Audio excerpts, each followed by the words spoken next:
What up, people? So listen, I'm about to try Birria tacos. I think that's what they're called for the first time. We got them from a place called Yellow Door Taqueria in Lower Mills, Boston, Dorchester. This is what they look like. I added my own cheese because they didn't have enough cheese in them. They're kind of small, but this is the sauce. Let's give it a shot. So I'm gonna squeeze some lime on it. This is my first. Dip that motherfucker in real quick.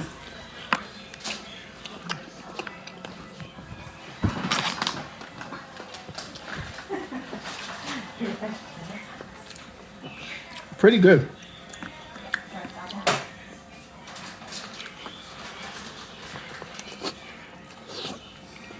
Yo, look at this mess. Oh, look at this mess. So, let me start chewing.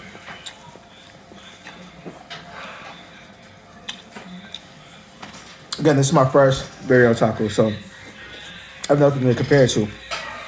This one is kind of small, but they pack it with meat, like way too much meat. Let's see, look at this. Way too much meat. Not enough cheese. There's onions, but not enough onions.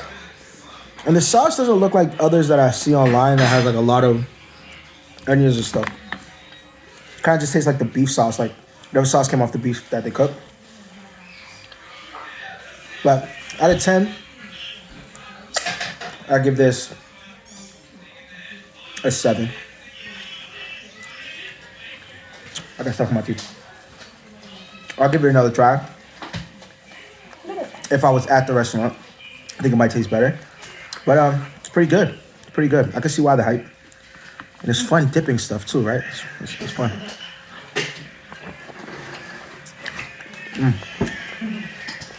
Not gonna lie, that second bite was better though. The second bite was better. I don't know what it was, but that second bite was better, so I think. So there's 7, I get a 7. At 8. 8, which is a good grade, right? Things can always be better, but I definitely see what the hype is. It's fun, it's good. What more can you ask for? So if you ever tried Yellow Door Taqueria in Lower Mills, Dorchester, let me know what your thoughts are. Again, this is my first time eating this type of taco, and I'm feeling it. Peace.